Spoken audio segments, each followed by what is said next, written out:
Ravi de vous retrouver pour ce 7e numéro des incontournables de MSA France, ma sélection de produits parmi les 1500 références que compte le catalogue MSA, des produits toujours à la pointe de l'innovation. Aujourd'hui, nous allons voir quelles solutions s'offrent à nous pour créer un coin repas avec une table. On leur prête rarement attention, voire on les oublierait carrément bien cachés sous le plateau de la table de la cuisine, et pourtant ce sont des éléments indispensables. Les piétements, ils apportent de la stabilité, de la résistance, mais également de l'esthétisme. Ce sont des critères à prendre en compte au moment de notre choix. Pour faire la bonne sélection, allons retrouver Joël Goyer, il est responsable du design. Il nous attend dans son bureau.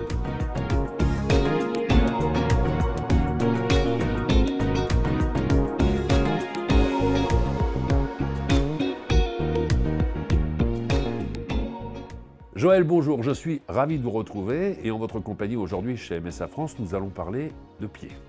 Exactement Stéphane, nous allons parler de pieds car la table est un élément important de la cuisine et de l'habitat en général. Et on peut dire que chez MSA France, l'offre est plutôt très variée sur le sujet. Pourquoi est-ce que vous l'avez autant travaillé le sujet? On est obligé d'avoir une gamme très importante de pieds car ils répondent à des attentes différentes au niveau des installations.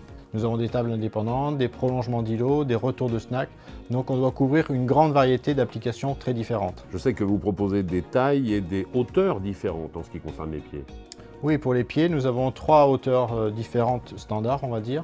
Le 70-72 cm qui correspond à une hauteur de table standard sur lequel on peut déjeuner, dîner ou travailler. 90-92 qui correspond à la hauteur du plan de travail. Là, on peut travailler debout, comme sur le plan de travail, ou alors on peut dîner ou déjeuner. Et la hauteur de snack pour prendre par exemple l'apéritif entre amis.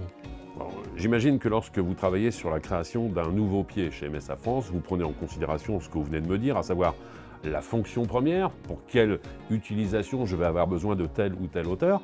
Mais est-ce que l'esthétisme, les dernières tendances ne rentrent-elles pas en ligne de compte aussi? Oui, effectivement Stéphane, l'esthétisme est important puisque quand on est dans le salon, on voit souvent les pieds qui sont sous le plan de travail. Mais la fonction première du pied, c'est de soutenir le plan de travail qui est en différentes matières. Par exemple, du stratifié, de la céramique, ou du marbre, ou du verre, ont des caractéristiques et des propriétés d'installation différentes. L'offre est très variée. Vous n'avez pas peur qu'on se perde un petit peu dans tout ça? C'est vrai qu'on est obligé de guider nos clients pour qu'ils choisissent le bon pied par rapport à l'installation qu'ils souhaitent faire. Certains pieds qui sont faits pour faire des tables indépendantes et d'autres pieds qui sont plus adaptés pour faire des coins repas ou des retours de snack. Merci beaucoup pour toutes ces informations. Alors, on se dit que forcément, un pied de table, c'est facile à installer, mais il y a malgré tout des principes à respecter et c'est ce que va nous confirmer tout de suite notre poseur professionnel. Allons retrouver Patrick.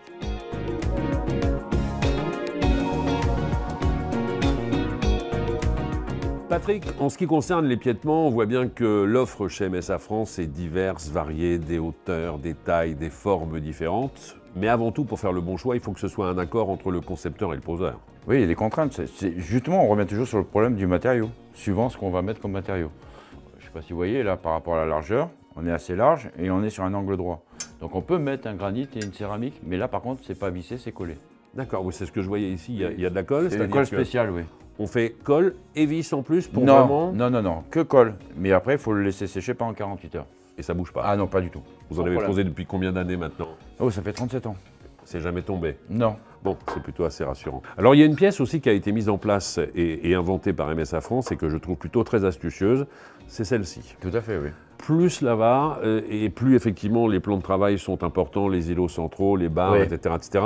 Et ça évite le fléchissement du plan de travail. Et ça a deux fonctionnalités. C'est ça qui est bien, c'est qu'en fait, on peut avoir de 80 jusqu'à 1,80 m. Et l'avantage de ça aussi, c'est que ça fait raidisseur et en plus, on peut faire passer un câble électrique. C'est-à-dire qu'à n'importe quel moment, on peut mettre une prise en bout de table. Vous voulez faire une raclette ou une fondue, vous n'avez pas le fil qui traverse toute la table.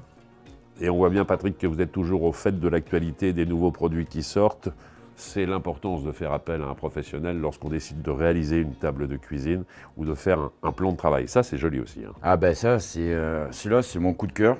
Et je l'ai déjà posé sur un plateau en céramique noir, avec les pieds blancs, sur un mobilier, un canapé cuir blanc. C'est magnifique. Ça doit hyper avoir de classe. l'allure. Ah ouais.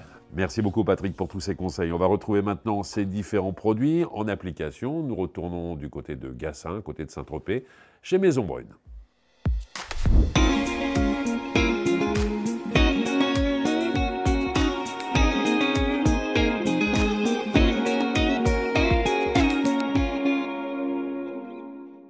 Johan, nous allons maintenant parler de piétement ensemble et ici il y a différents exemples. Je sais que l'offre chez MSA est encore beaucoup plus importante, mais on sait qu'aujourd'hui les piétements vont être choisis en fonction de l'activité que l'on veut pratiquer dans la cuisine. On le disait tout à l'heure, on y déjeune, on y travaille parfois, on y prépare les repas. C'est ça qui à un moment donné va être le déclencheur pour choisir la bonne hauteur, la bonne forme, la bonne couleur. Complètement. La première recherche va être le regard sur l'ergonomie. Le choix de hauteur est très important. Ici, on a un pied qui est hauteur table. Là, on est sur une table classique, je dirais. Exactement. Donc là, c'est vraiment pour les repas. Et ici, nous sommes par exemple sur ce qu'on appelle une hauteur snacking, où on va avoir une double utilisation. Un pied qui nous permet de manger et aussi de cuisiner puisqu'on est à hauteur plan de travail. Il y a aussi un autre regard au niveau des pieds, c'est qu'il faut tenir compte du type de matériaux qu'on va utiliser en plan de travail puisque la torsion n'est pas la même en fonction des matériaux. Donc tout ça, c'est une collaboration avec les architectes pour obtenir le résultat idéal.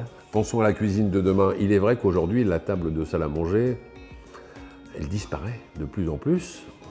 Et c'est ça qui aujourd'hui fait la différence dans les maisons. On est toujours dans cette idée de continuité de la pièce. La cuisine, au-delà du fait qu'elle soit ouverte, c'est aussi la continuité de la salle à manger. Merci mille fois pour ces conseils, ces précisions. Et nous allons continuer à aborder d'autres thématiques. Et si vous voulez en savoir plus, je vous invite à nous rejoindre sur la chaîne YouTube MSA France. Vous découvrirez ma prochaine sélection parmi les 1500 produits que compte le catalogue MSA. À très bientôt.